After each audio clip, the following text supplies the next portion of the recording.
રાજકોટમાં બાળ સુરક્ષા ગૃહમાંથી બાળકો ફરાર, જેમાં 11માંથી 5 બાળ આરોપી પોલીસે ઝડપી પાડ્યા છે। હજુ પણ ફરાર 6 બાળ આરોપીની શોધખોળ ચાલી રહી છે।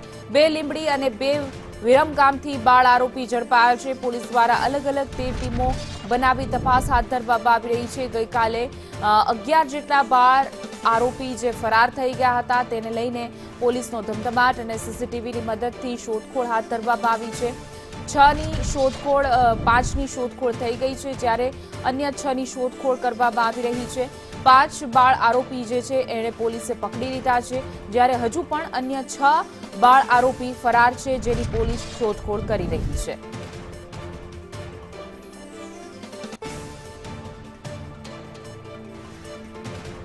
વધુ વિગતો સાથે અમારા સંવાદદાતા દિવ્યેશ જોશી જોડાઈ ગયા છે। જે દિવ્યેશ, 11માંથી 5 બાળ આરોપી ઝડપાઈ ગયા છે, અત્યાર સુધી તપાસ કેટલે પહોંચી?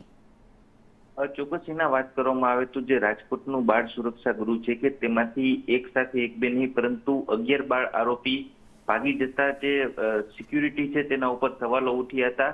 ત્યારે આ બાળ આરોપીને શોધવા માટે પોલીસ દ્વારા 13 અલગ અલગ ટીમો છે તે બનાવવામાં આવી છે। બસ સ્ટેશન, રેલવે સ્ટેશન સહિતની જગ્યાના સીસીટીવી ચેક કરવામાં આવી રહ્યા છે અને રોડ ઉપર નાકાબંધી છે તે કરવામાં આવી છે।